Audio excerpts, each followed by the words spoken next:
So you already know that President Trump is working to dramatically reshape the federal government, but he's also looking to transform another historic aspect of the presidency, and that is the Oval Office.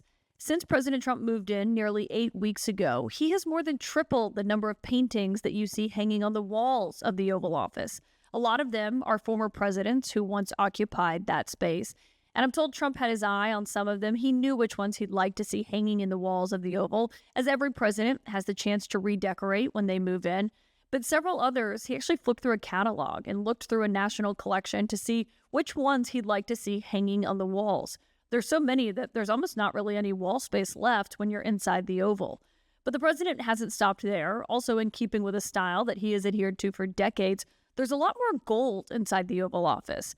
If you look above the mantle, there are several golden figurines lined across it.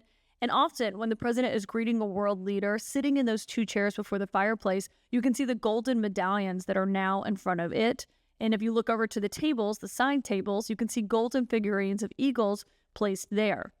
If you look closely above the doors, the president actually had these golden cherubs shipped in from his Mar-a-Lago club in South Florida and has placed those there as well.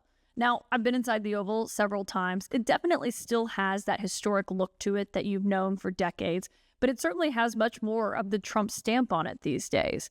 I'm also told he's not stopping there. When you look outside the windows of the Oval Office to the Rose Garden, work is expected to start any day there now on Trump's effort to try to reshape it by essentially paving over the Rose Garden, that grassy area that you see where presidents hold ceremonies or press conferences. And he wants to make it more of a patio style and put pavers down and have it look essentially like where he holds court often at Mar-a-Lago with his friends and allies.